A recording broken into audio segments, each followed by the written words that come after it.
Okay, I'll try again. That's better. Good morning and happy Indigenous Peoples Day. I'm here on the traditional territory of the Robinson Superior Treaty Area, homeland of the Fort William First Nation, and contributed to by many generations of Métis people. Recently, we shared with Canadians that thanks to their efforts, we can now begin to adjust measures at the border. Beginning on July 5th, fully vaccinated travelers who are permitted to enter Canada will no longer be subject to the federal requirement to quarantine.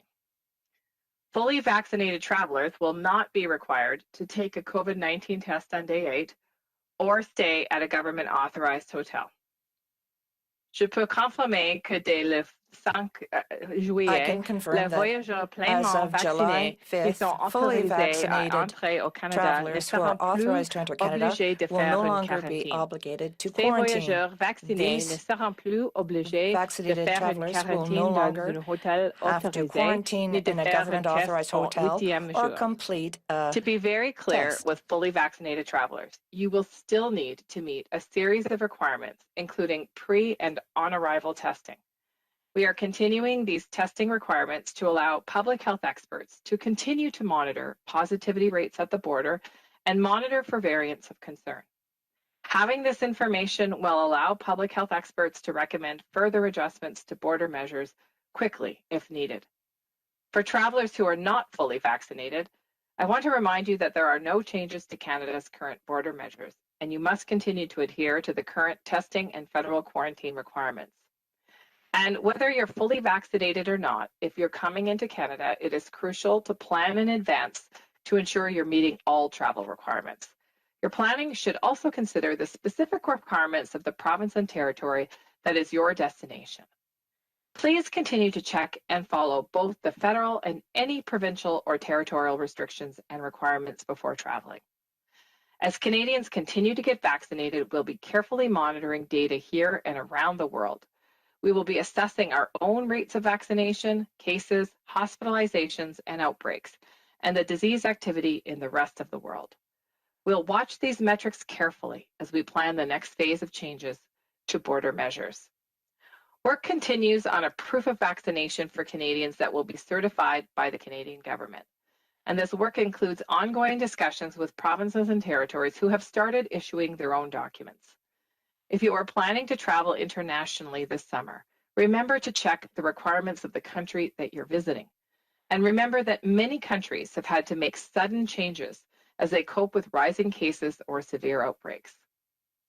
As we've told Canadians all along, easing measures at the border will happen as we see our communities increasingly become safe.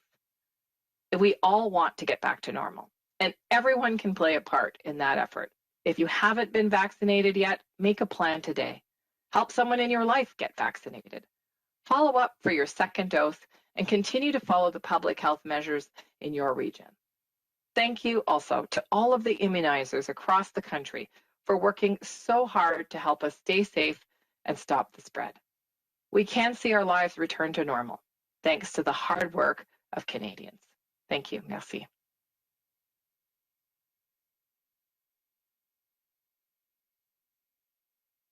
And I will now turn the floor to the Minister of Public Safety and Emergency Preparedness, the Honourable Bill Blair.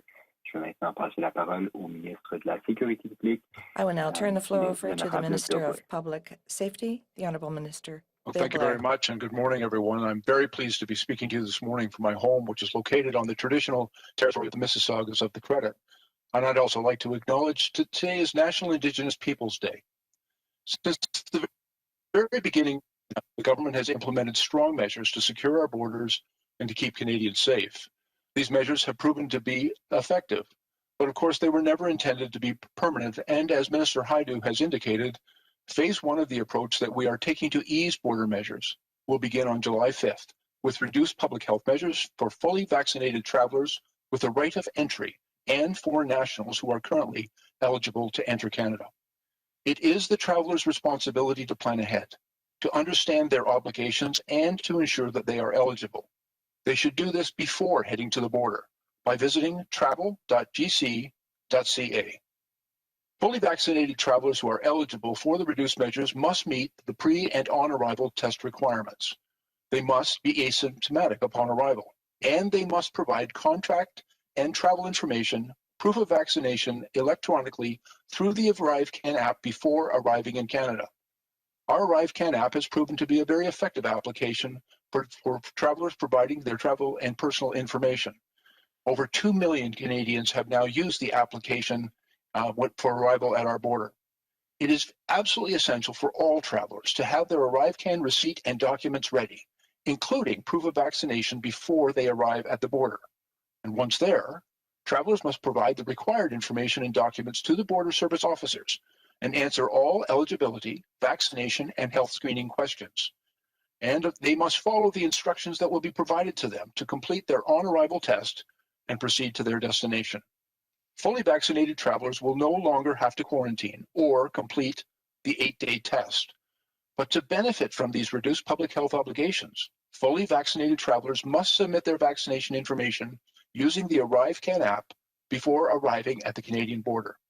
There are no changes to our current border measures for those who are not fully vaccinated, and travel restrictions for foreign nationals, including U.S. citizens, remain in place until at least July 21st. In other words, foreign nationals coming to Canada for non-essential purposes will be turned away at our borders. We recognize that people are anxiously awaiting to reopen the border. And as Canada reaches high levels of vaccination coverage and the COVID-19 severity trends continue to decline, the risks associated with international travel will decrease.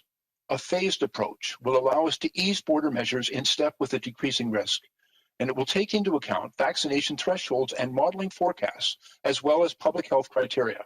The results of data collected in the first phase, such as the test results of vaccinated travelers, will also help us to determine the timing of future border measures. Discussions are ongoing with provincial, territory, and international partners, with the aim of allowing for non-essential travel of fully vaccinated foreign nationals into Canada in the coming months. Our top priority continues to be the health and safety of all Canadians. And as the scientific evidence changes and the situation evolves, we will continue to consider additional border adjustments. Thank you very much. And I'm happy to turn the mic over to my colleague and friend, Minister Omer Alghabra. Thank you very much, Bill. Hello, everyone. Bonjour à tous. I'm speaking to you today from the traditional territory of the Mississaugas of the Credit First Nation. As today is National Indigenous Peoples Day, we celebrate the contributions of Indigenous peoples and we recommit ourselves to the important journey of reconciliation. Today, we are taking significant steps toward a safe and science-based return to travel. We are able to take these steps because Canadians from coast to coast to coast have rolled up their sleeves to get vaccinated. Vaccination is the key to ending the pandemic. La vaccination est la clé pour la fin de la Vaccination pandémie. is the key to the end of the pandemic. To complement the measures announced today by my colleagues, we will be eliminating pre-departure temperature screening for international travelers coming to Canada.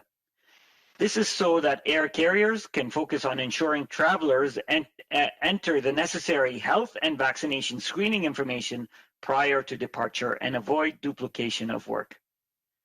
This will make the travel process more streamlined, ensuring that passengers spend less time in airports.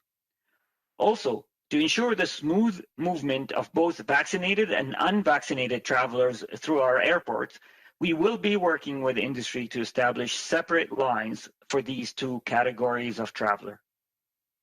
This means on arrival, we can quickly sort passengers based on vaccination status and get them to the appropriate screening checkpoints efficiently and safely. This means shorter lines, shorter wait times, and getting out of the airport faster. Today, we will also be renewing the flight ban between Canada and India for 30 days to July 21st of 2021. On prolonge l'introduction des vols We are renewing the flight ban between Canada and India. This means that direct commercial and private passenger flights from India will continue to be denied permission to arrive in Canada. Passengers who depart from India bound for Canada via an indirect route must still obtain a valid COVID-19 test result from a third country before boarding a flight to Canada. Today, I'm also announcing that based on the public health data, we will not be renewing the flight ban between Canada and Pakistan. Il n'y aura plus We will not be renewing d'interdiction des vols entre the le flight Canada ban et le between Pakistan. Canada and Pakistan. Air travelers from Pakistan will be required to obtain a COVID-19 molecular test in Pakistan to board a flight to Canada. As the situation evolves, we will respond with new and adjusted border measures as needed to keep Canadians safe and the economy running. I will be working with colleagues at the federal, provincial, territorial, and industry level to determine next steps later this summer. This could include expanding the number of Canadian airports that are eligible to receive international flights. And I hope to have more to share with you soon. Merci, thank you. And now I hand it over to my friend and colleague, Minister Marco Medicino. Bonjour, good morning. I'm pleased to be joining my colleagues and all of you from this traditional territory of the Mississaugas of the Credit for this important announcement on National Indigenous Peoples Day. We've come a long way over the past year. In addition to the extraordinary sacrifices and progress made by Canadians, we've also seen newcomers step up throughout the pandemic. From putting food on our tables to providing care for our seniors and families, immigrants have continued to deliver essential support, keep our supply chains going, and help to accelerate our economic recovery. Indeed, immigration has been a lifeline. And thanks to the measures we've put in place and the progress all Canadians have made in getting vaccinated, we're now able to take the next staged approach in welcoming newcomers as part of our 2021 Immigration Levels Plan. Today, I'm pleased to announce that anyone with a valid confirmation of permanent residence, in particular those approved after March 18, 2020, will now be eligible to travel to Canada.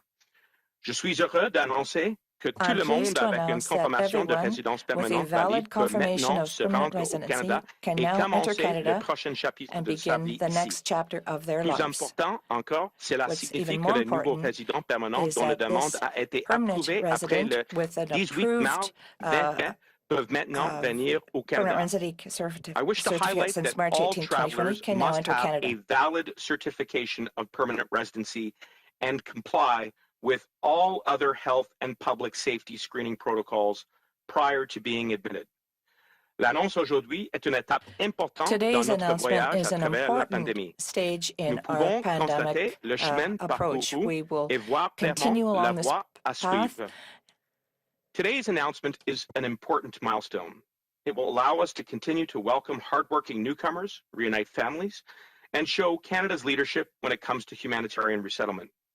These permanent residents will help drive our economy forward and strengthen our long-term prosperity. We can cautiously but optimistically cast our eyes to the future, which is bright, and the newcomers who will help build it. Merci, et maintenant je vais passer la parole à la now like to ministre turn the Leblanc. floor to Minister LeBlanc. Merci Thank beaucoup, you very Marco. much, Marco. Et en cette journée And this nationale is des National Autochtones, il me Indigenous fait Peoples énormément Day, and plaisir I'm very de pleased vous souhaiter la to bienvenue. welcome Comme you. mes collègues viennent de le As dire, my le colleagues gouvernement have a just instauré said, des mesures The vigoureuses government depuis le has début de implemented la strong pandémie measures afin to de secure our protéger borders nos frontières and et keep notre population. Canadians safe. Ces mesures se sont These avérées measures efficaces. have been effective, Cependant, il n'a jamais été but question they qu'elles were soient never meant permanentes. to be Le permanent. 5 juillet, comme mes collègues ont bien As my indiqué, colleagues nous allons indicated, entamer phase one la of the première approach we're phase taking de to notre easing border démarche measures will begin visant on à July 5th alléger les mesures with à reduced la public frontière. health measures for D'abord, fully les vaccinated voyageurs travelers complètement immunisés with the right of ayant un entry droit d'entrée, and ainsi que foreign les nationals ressortissants étrangers qui who are peuvent currently entrer au Canada eligible devront se to enter conformer Canada. à moins de mesures de santé publique qu'auparavant. À noter qu'il should be est de la noted responsabilité du voyageur that it's the de traveler's planifier son responsibility arrivée, to plan de ahead, comprendre ses obligations understand their et de obligations, s'assurer d'être admissible. and ensure that they're Il est eligible. important que tous les voyageurs It is aient en main important leur reçu that all travelers have d'ArriveCAN, their ArriveCAN leurs receipt documents, and documents y ready, compris leur preuve including de proof vaccination, of vaccination avant l'arrivée à la frontière. before they Les arrive at voyageurs the border. complètement immunisés n'auront plus à faire la quarantaine Fully vaccinated ou à travelers will no passer longer un have to test quarantine au jour 8. or complete a Cependant, day 8 pour test. avoir droit But à ces to obligations benefit from allégées these reduced en public matière health de santé publique, obligations, les voyageurs complètement immunisés fully vaccinated devront travelers présenter must l'information submit relative their à leur vaccination vaccin information au moyen using d'ArriveCAN ArriveCAN avant before d'arriver arriving à la frontière at the Canadian canadienne. border. Les voyageurs complètement immunisés devront tout de même satisfaire à diverses They exigences, have to meet comme various passer un requirements. test avant leur They arrivée have to et go un through a test test before they à leur arrive arrivée. and one La upon décision arrival. de conserver The decision ces exigences to keep these a été requirements prise pour que les was experts made de la santé publique so that puissent public health continuer experts can de continue surveiller to les taux de monitor positivité à la positivity frontière rates at the border ainsi que les variants as well préoccupants. as variants Grâce à of cette concern. information, les With this experts pourront information, recommander experts rapidement will d'autres quickly be able to modifications recommend other aux changes mesures à la frontière at the border lorsqu'il aura lieu. when Aucun required. changement n'a été apporté aux mesures à There la are no frontière changes to visant our les current border personnes measures for qui those ne sont pas who are not complètement fully immunisés. vaccinated. De plus, les And restrictions relatives aux travel voyages restrictions for qui foreign visent nationals, les ressortissants étrangers, including y U.S. compris les citizens, citoyens américains, resteront en place remain in au place moins jusqu'au 21 until juillet. at least July Plus que le 21st. Canada élargira sa couverture vaccinale, As Canada reaches plus que la high levels gravité of des cas de vaccination and COVID-19 coverage and that tendra COVID-19 à la severity baisse, trends continue moins to les decline, risques the risk associés aux associated with voyages international travel à l'étranger will seront grands. decrease. Nous allègerons progressivement les mesures à la frontière A phased en approach will allow fonction us to de ease la border measures diminution in step des risques. with a decreasing Cette risk. démarche progressive tiendra compte des seuils de We will vaccination take into et account de vaccination prévision, thresholds de and même que les modeling critères forecasts, as relatifs well as à la santé public publique, health comme le criteria, nombre de cas et le such as nombre de the number of personnes cases and the hospitalisées. number of Les hospitalizations. données recueillies durant The cette data première gathered phase, during this comme first les phase, résultats des tests de such dépistage as the results des of voyageurs screening tests vaccinés, of vaccinated nous travelers, aideront aussi will help us à determine déterminer quand nous apporterons timing les prochaines modifications of aux future mesures à la border frontière. measures. Pendant que la campagne de vaccination se poursuit, nous allons We surveiller le will be nombre de continuing cas, to monitor les the taux number of cases, d'hospitalisation et de hospitalization rates, vaccination au Canada and et vaccination ailleurs dans rates le in monde Canada, here in en Canada, vue de and elsewhere in the déterminer world, in order les to determine ajustements à any apporter. adjustments that need to Nous be allons made. examiner We will attentivement ces données look en carefully planifiant la at the prochaine data phase to de prepare modification for the next des phase exigences à la frontière pour décider in order to s'il y a lieu de decide modifier à whether nouveau we ces need to exigences update these requirements once de again les lever. or to remove Des them. discussions sont en cours Discussions avec are nos underway partenaires des with provinces et provincial, territoires, territorial, ainsi que and des international partenaires partners étrangers, dans le but are ongoing d'autoriser les with the aim of allowing ressortissants for the complètement immunisés non-essential à travel of effectuer des fully voyages vaccinated non foreign essentiels nationals au Canada into Canada dans les prochains mois. in the coming months. Aujourd'hui, Today, nous renouvelons de we plus will be renewing l'interdiction de vol the entre le flight ban Canada et between l'Inde Canada and pour une India durée de 30 jours, for 30 soit days, jusqu'au 21 namely juillet. July Cela 21st. signifie que les That vols means that directs, flights, commerciaux both direct et and privés commercial de passagers en and provenance de private, l'Inde coming from et à India une destination du Canada bound for Canada demeurent interdits. will remain banned. Selon les données de la According santé to publique, the il y public aura health plus data, d'interdiction there will de no vol longer be entre le any Canada flight bans et le between Pakistan. Canada and Notre Pakistan. principale priorité Our top demeure priority la continues santé to et la be the health sécurité and de tous les safety Canadiens. of all Et Canadians. ensemble, And nous together, vaincrons we la will COVID-19. beat Merci beaucoup et COVID-19. nous Thank you sommes very heureux, much. évidemment, And we would de obviously be répondre à vos pleased to questions. answer any We're questions you obviously may very have. happy to take your questions. So, Jean-Sébastien, over to you. Thank you, Minister Leblanc. Merci, Monsieur le Ministre. Donc, nous allons maintenant débuter la période de questions. We will now begin the question Ministers will now period. be happy to take your questions. As usual, it will be one question and one follow-up. Comme d'habitude, ça va être une question et un suivi. I will now pass question, it one over follow-up. to the operator for the first question. Je vais maintenant passer la parole à l'opératrice pour la première I will question. now turn the floor to the operator for the first Merci. question. Thank you. Please press star one at this time if you have a question. Veuillez appuyer sur étoile 1 maintenant pour poser une question.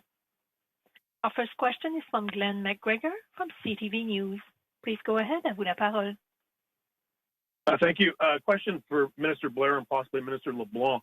This is, as far as I know, the first time Canadians will ever be required to show proof of vaccination to obtain any service or exercise any mobility rights.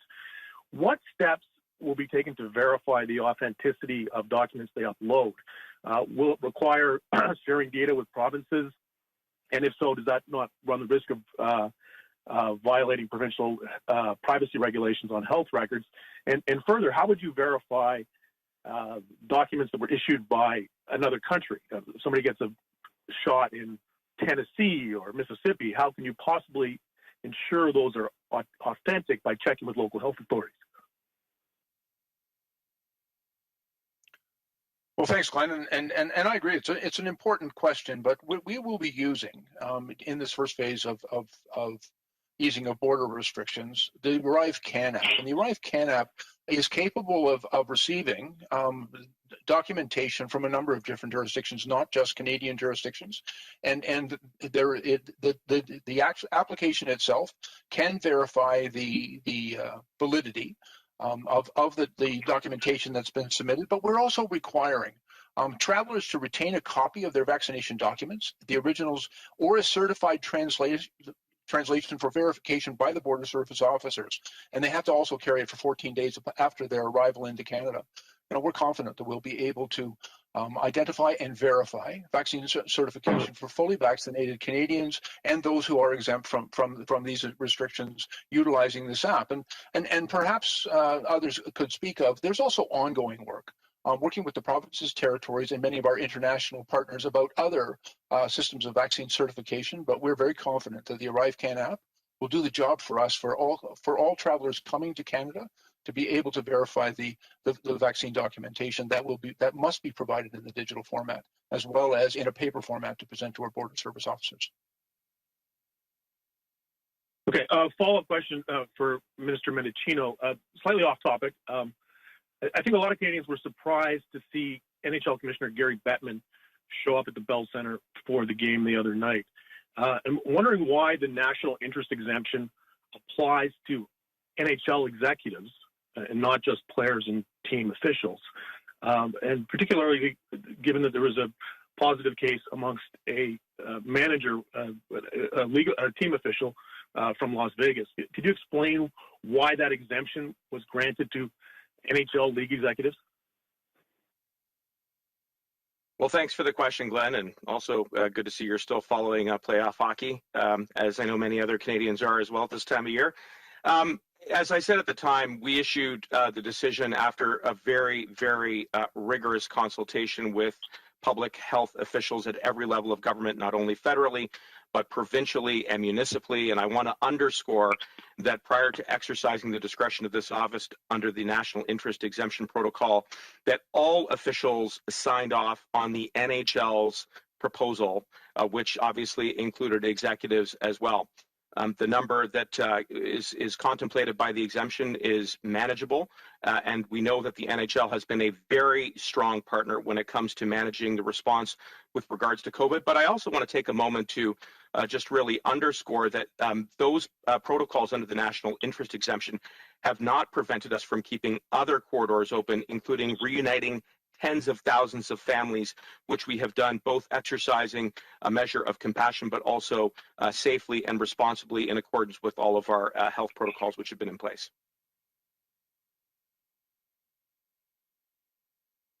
Thank you, Minister. Merci. Operator, next question. Opératrice, prochaine question. Thank you. Notre prochaine question est de l'inaudible de la presse canadienne.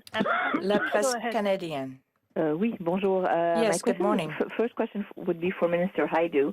I understand that you're going to be looking at the data after these changes, looking at whatever is going on with the pandemic. But do you have numbers? Like we had this 75 for first dose, 20 for second dose number to begin doing something. Do you have a number in mind for the next step to change the rules again?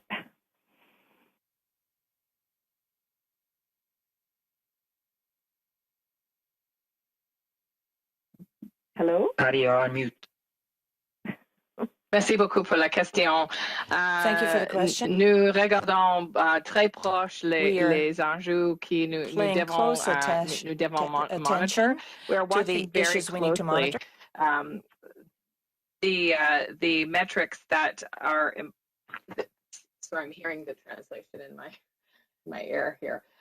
We're watching very closely the metrics in domestically in terms of what kinds of numbers of people are getting sick with COVID cases across the country, including hospitalizations and rates of vaccination. And of course, as we know, provinces and territories have begun to approach the second doses for many Canadians, and we're seeing great progress, by the way, of second dose vaccination across the country. But we're also watching international metrics. So what is happening in the world with COVID-19? And although we see COVID-19 decreasing in many countries, we also see other countries that are in tremendous struggles with COVID-19. For example, Brazil recently has demonstrated numbers that continue to be at extremely elevated levels. And so it is a matter of watching our own epidemiology here in Canada, the capacity of provinces and territories to manage any kinds of outbreaks,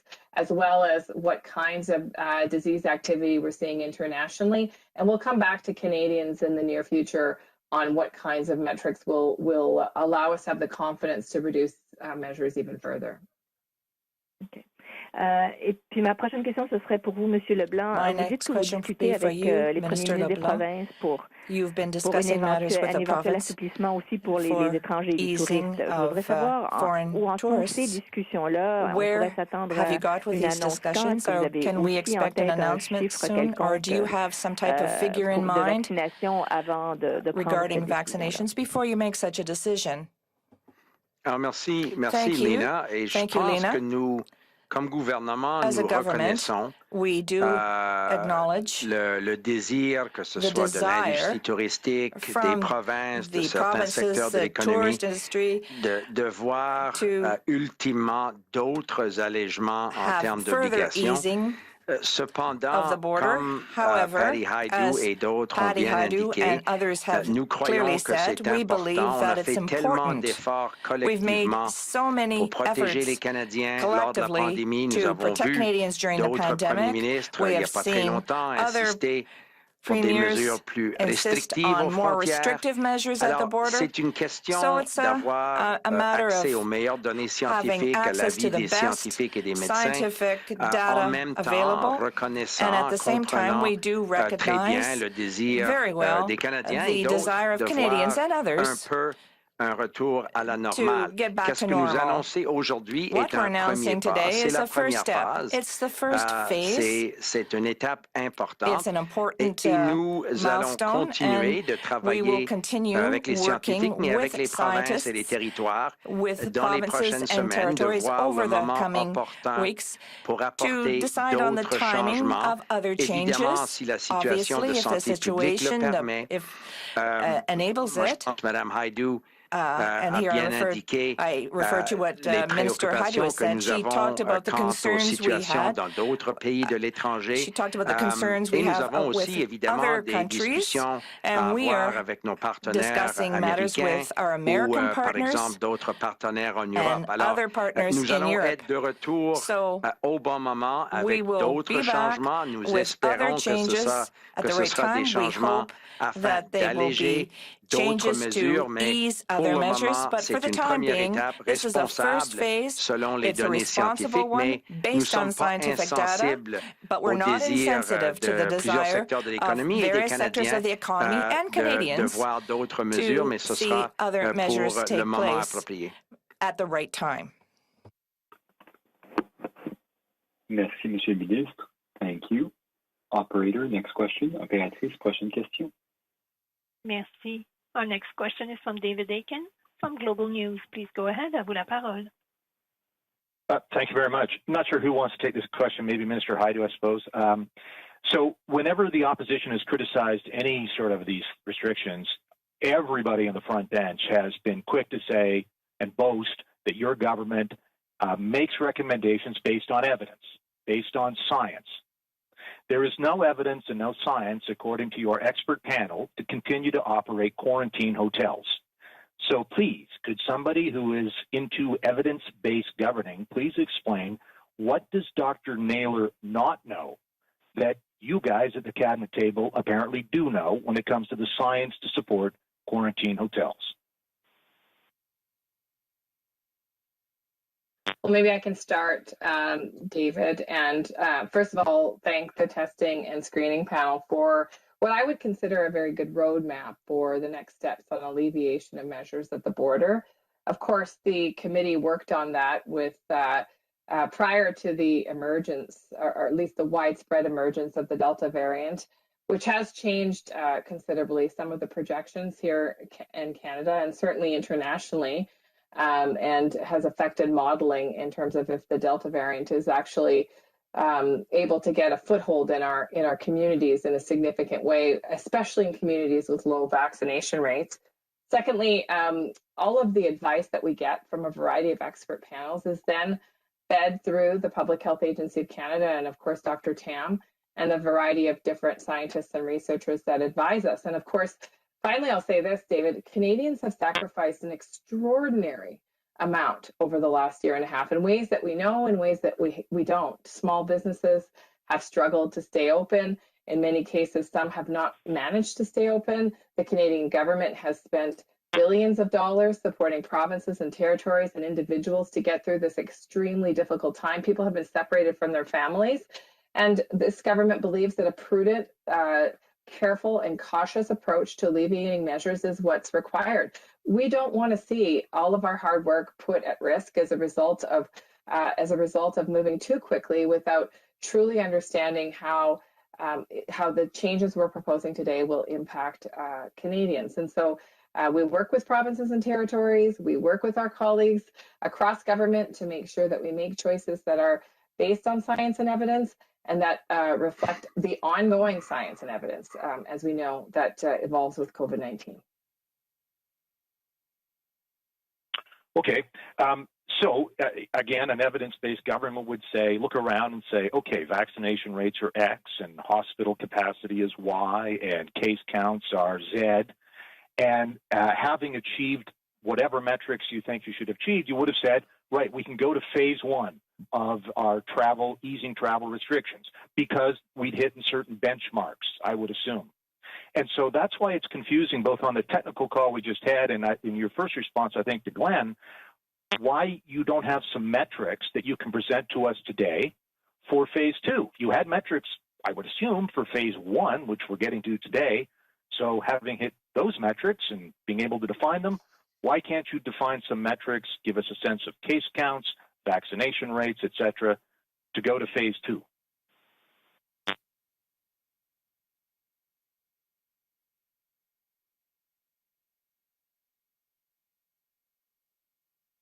Patty, you're on mute. Thanks again, David, for the question. And again, that's exactly what we're doing. We're monitoring a number of metrics, starting with vaccination of Canadians. And we know that we can see Canadians step up in extraordinary ways to get vaccinated. We're vaccinating even faster than we had originally anticipated. In fact, almost 20%, if not 20% of Canadians have received their second dose. But we also know that with the Delta variant posing some significant challenges to some of our international colleagues, not the least of the UK, who has been gathering a lot of data and providing that to the world, we need to be very cautious. And so the metrics that we are looking at and that we're discussing with provinces and territories are things like case rates, capacity to deal with outbreaks, hospitalizations and ICU admissions, and of course the international behavior of the virus. And we do see a number of international jurisdictions still significantly struggling to save the lives of their citizens. And so we'll proceed with caution. This is what Canadians expect of us. They expect us to not squander those hard-won gains over the last year and a half. Again, I thank Canadians for the sacrifices they're making to keep themselves and their communities safe.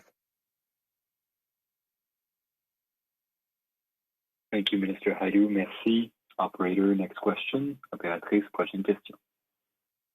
Our next question is from Justin Ling from Freelancer. Please go ahead. À vous la parole. Hey, good morning. Following up on David's question, obviously your target the whole time has been 75% with one dose, 20% with both doses. We're likely to hit that this week and then, slowly surpass it. Why is that target no longer good enough? Especially when you consider, you mentioned the Delta variant a lot. The Delta variant is already responsible for community spread in Canada at roughly the same rate as the U.S.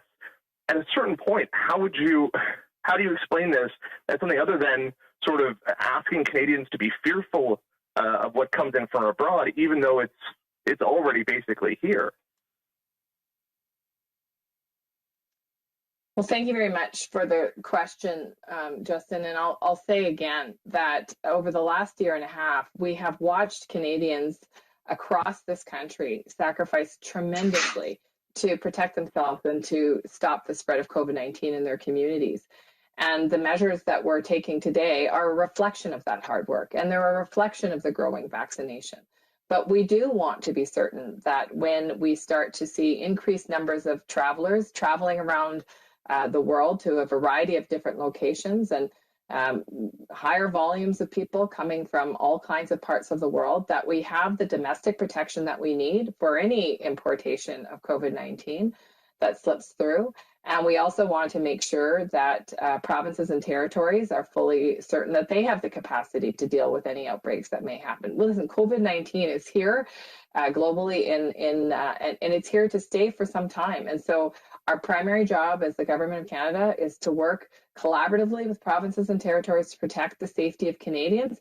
This announcement today is a great step on the way to the alleviation of measures at the border, and it reflects a confidence in the science that is evolving around the effectiveness of full vaccination. Okay, right, but you're not. You were given recommendations in May that provided a path forward to allowing partially and fully vaccinated travelers come in from the U.S. You're not actually going to implement those recommendations until fully more than a month after they were made. What's more, a big part of the strategy that your government has talked about what a full reopening would look like involves some form of a vaccine passport or vaccine verification. Can you provide an update on where that's at and whether or not Canadians will see that before the end of 2021? Obviously, a big part of the strategy you're talking about, one that relies on vaccinations as a prerequisite for reopening, is going to require, it seems like, that technology. Can you provide an update on when we should expect to see that? Justin, allow me to at least begin the answer to that question. I agree. We have acknowledged that there are certain benchmarks, certain thresholds of vaccination and case counts, which would allow us to begin appropriately and carefully to ease some of the restrictions we have at our borders. We've reached one of those benchmarks, and today we announced that that's going to have an impact. It gives us an opportunity to begin to ease measures for fully vaccinated Canadian travelers, those with a right of entry, and even foreign nationals with the right of an entry to enter the country safely. But I think it's really important to be clear. We've reached an important threshold, but we haven't reached the finish line. There's a lot more work to do. We need to make sure that a substantial majority of Canadians are fully vaccinated. And when we reach that threshold, it's also going to facilitate additional measures, which we're working very hard to be prepared for. Now, with respect to the use of the ArriveCAN app, first of all, it's been in place for several months, and it's been widely adopted by Canadian travelers and those who have been coming to Canada. Over 2 million travelers have actually used the digital ArriveCAN app to provide their personal and travel information, as well as their health information, to the Public Health Agency of Canada and the Border Service officers to make a determination on their eligibility to enter the country and to their ability to adhere to the public health measures that have been put in place. And we have been making additional adjustments to that ArriveCan app to allow travelers who are coming to Canada, those who currently would have a right of entry, to use the ArriveCan app to provide that information on their vaccine verification digitally, as well as provide to bring the documents along with them. And in each case, the border service officers will verify the validity of that vaccine information prior to allowing entry into the country. The system that we've developed and put in place, well tested through our experience, is going to be able to enable us to facilitate the arrival of travelers, not just the ones exempted under the current measures being announced today, but in the future, for other people who will be allowed entry to use the ArriveCan app for people coming to Canada, both by land and by air. Will be able to provide that information to us, and our border service officers will be able to determine, using the application plus a number of other questions and tests that they will apply, to ensure that those who are arriving in Canada in fact are fully vaccinated and therefore eligible for the easing of restrictions that we have put in place.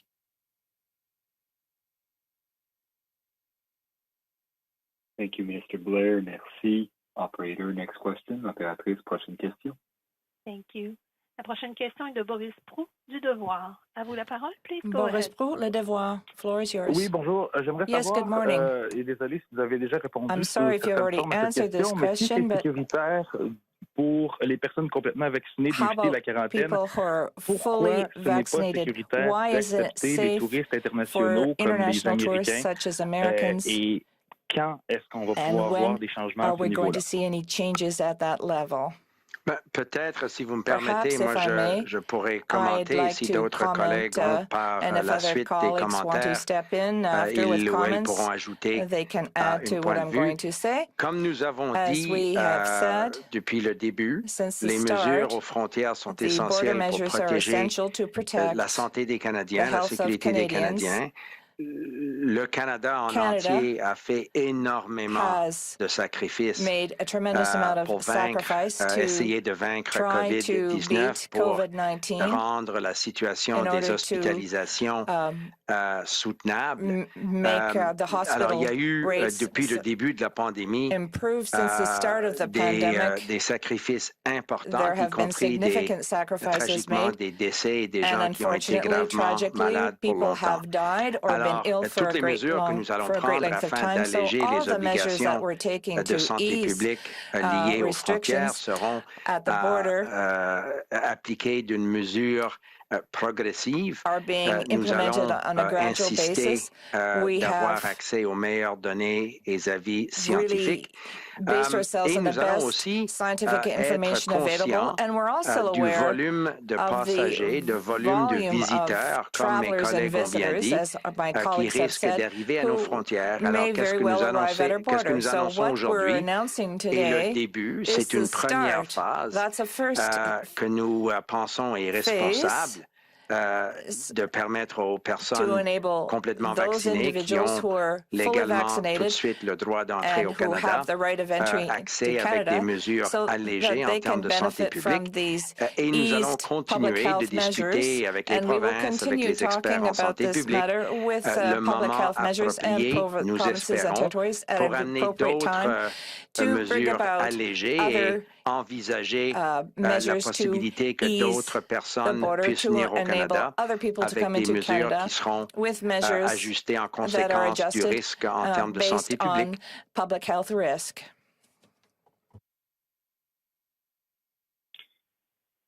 Merci. Je ne sais pas si quelqu'un, un ministre voulait prendre la parole, sinon c'est pour ça que mon suivi, mais je vais y aller. J'aimerais vous poser une question, ça vous a été posé aussi, je crois, concernant le hockey. J'ai entendu le ministre dire que la LNH était un strong partner, un bon partenaire. Donc, je veux savoir, il y a eu déjà le directeur général des Golden Knights, qui a été confirmé positif à la COVID-19. Il y a eu Dominique Ducharme aussi, du Canadien de Montréal. Donc, à partir de quel moment est-ce que la LNH n'est plus considérée comme un bon partenaire? Est-ce que c'est après avoir fait venir 10 cas de COVID, 20 cas de COVID? Je veux vous entendre là-dessus. good partner. I'd like to hear your thoughts on the matter. Thank you again thank you for your question. As I already said, we have engaged with our partners, not only at the federal level, dans le secteur de santé but publique, also mais with même public avec nos health partenaires au niveau de les provinces, on avait travaillé en étroite collaboration avec le gouvernement de Québec pour faciliter la continuation de l'hockey dans les séries. Comme j'avais déjà dit, le LNH est un partenaire très fort. NHL is a very strong partner, and the reason for that is because they have a very understandable protocol to protect the safety and health of all players, all officials, and the general public during the series. That's why we have confidence in the plan. It is transparent. It's been very effective, and every time there is a case within the NHL, the team has measures that will protect everyone. So we will continue. We will be monitoring the situation, and we will be listening to the advice of our officials who work in the sector. Thank you. Thank you, Minister Mendicino. Merci. Operator, next question. Opératrice, prochaine question. Thank you, merci. Our next question is from Marike Walsh from the Globe and Mail. Please go ahead. À vous la parole. Good morning. Thanks for taking our questions. Minister Haidu or somebody else, can you please explain to us and to Canadians who are very curious about this, why these rules require kids who are not vaccinated to self-isolate at home with their parents who can leave the house? Will they not just mean that essentially travel will still be very low this summer? Well, I can start, Marike, and thank you for the question. And undoubtedly, this will be challenging for families who want to travel. At this time, the research and science obviously indicates that children can get sick with COVID-19 and they can transmit COVID-19. And because vaccines are not authorized for use in children under 12, unfortunately, most children will not be vaccinated. And so the advice from the team that is of scientists and public health experts is that to protect Canadians from contact with an imported case of COVID-19, that children under 12 do have to quarantine for the full 14 days. Of course, they can still avoid the hotel and their parents as well. They can quarantine at home. And obviously, this is with the lens of ensuring that any unvaccinated traveler that potentially is infected with COVID-19 is taking the appropriate public health measures to protect the community in which they arrive.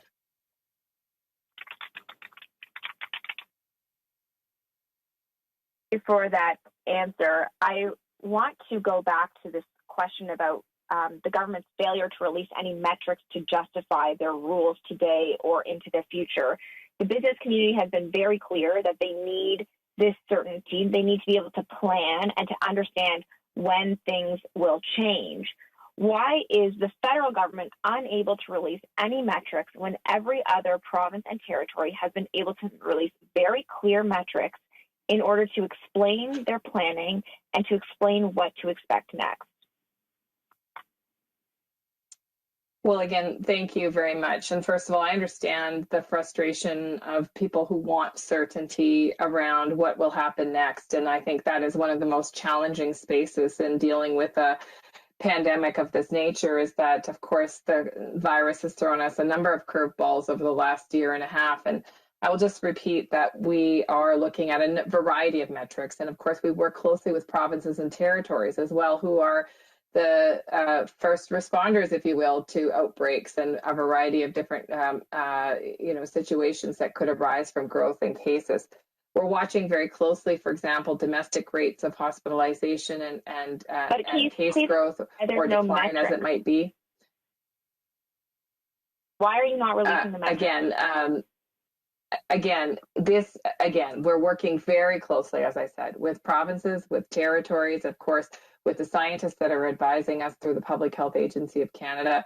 What we do know is that Canada will be much better protected when we have a much higher rate of full vaccination. So one metric that Canadians can watch for is the rate of fully vaccinated Canadians that is at least 75%. And also how the disease is behaving in Canada. Are we seeing sustained and prolonged outbreaks in regions of the country? How are we managing? In terms of our own hospitalization rates and capacity? We've seen, just a few weeks ago, we were sending healthcare professionals around this country to help with burgeoning hospital cases and admissions to ICU that were straining and buckling healthcare systems across the country. We want to make sure that we are not in that situation ever again. And of course, then we're watching the international scene very closely. We know that COVID is mutating, that the Delta variant is the variant of concern that we have our eyes on right now, but that as COVID rages out of control in other countries, that it presents a clear and present danger to all countries. And so on the international front, monitoring very closely what's happening with the virus and as it shifts and adapts to its population. So listen, we'll come back to Canadians. We know there's a desire for next steps, and we'll be very clear and transparent with Canadians. But for now, I would say to Canadians, continue to step up and get immunized, help those around you to get immunized, get ready for your second dose when it's your turn, and we are getting there. We can see the finish line. Let's finish strong, and let's make sure that we protect our gains. And may I just add something to what Minister Hajdu has said? Transport Canada has a restart working group with the industry where we are in regular contact and discussions with them. So let me again repeat what others have said. We recognize the the desire and the anxiety to have, and understandably, to restart travel. And I know there are a lot of questions. We need to continue to be responsible and prudent, but we also need to engage, and like we have the industry on preparing for phase 2. So we're talking about what the expansion of the number of airports is going to look like. We're talking about testing infrastructure in these airports. So there, and by the way, Budget 2021 has within it up to $100 million to support airports and industry to prepare for that restart. So there are ongoing conversations where we provide ideas to the industry, seek their feedback, receive new ideas from the industry, and that work is ongoing right now, in addition to our discussions with provinces and other stakeholders. Thanks. And America, if I may also sort of add one other consideration, for the last 16 months, Canada and the United States have imposed together travel restrictions for non-essential travel between our two countries. Those measures that we have put in place have been reciprocal. Basically, if a Canadian traveling into the United States or an American traveling into Canada, the restrictions for non-essential travel have been in place. I would point out that just last night, the United States extended their travel restrictions with the border with Canada and Mexico to July 21st, exactly as we have done. And I hope that Canadians would understand that we will continue to work very collaboratively with our international partners, particularly with our ally, the United States. But we're on both sides of the border. We're proceeding with appropriate caution and care and taking the advice of our public health experts as we begin to ease border measures. But clearly we're not there yet, and we've got a lot of work to do. And I think this is another opportunity just to encourage Canadians to continue to get those vaccinations. When we reach a point where a very substantial majority of Canadians are fully vaccinated, we have the opportunity then to enter into, the potential for additional restrictions, keeping in mind as well, the very legitimate concern that exists with respect to the variants of concern. And that's why our quarantine measures and our testing measures have proven very effective and are still very important to us in protecting the health of Canadians.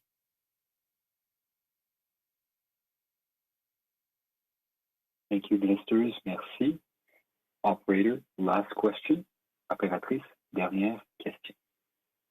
Merci. Thank you. La dernière question est de Mélanie Marquis de La Presse. Mélanie Marquis, La Presse. Merci. Hello, ministers. My question is for Minister Hajdu. Why did you choose not to consider people who have been infected by COVID-19 and had only one shot to be considered fully vaccinated? Because as you know, in Quebec, people who have had COVID can only get one dose normally.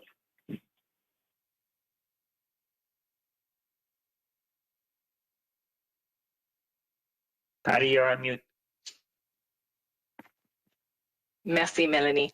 Nous avons posé cette question de notre communauté des scientifiques. We have asked this question of our scientific community. J'espère nous avons une réponse très vite. And we've actually asked the scientists in the scientific community to study this issue and to give us advice as the understanding evolves around the protective nature of vaccination on top of positivity of COVID or having had COVID and recovered.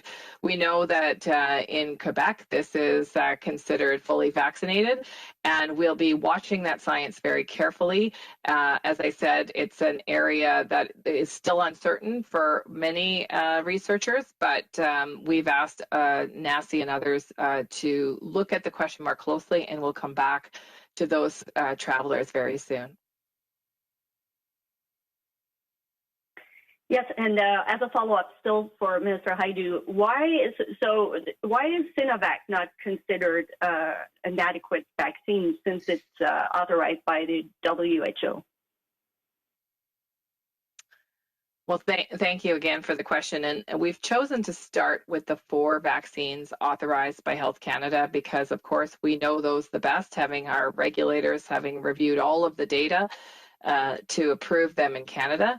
We are contemplating how we will expand that list, including using the WHO-approved list. But for now, we're starting with the Health Canada-approved vaccines, and we'll continue to assess those next steps as we move forward. Thank you, Minister Hajdu. Merci beaucoup. Donc, voilà qui met fin à cette conférence de presse. This concludes our press conference. The press conference. Merci. Thank you. Bonne journée. Have a wonderful day. Merci. Thank you. The conference has now ended. Please disconnect your lines at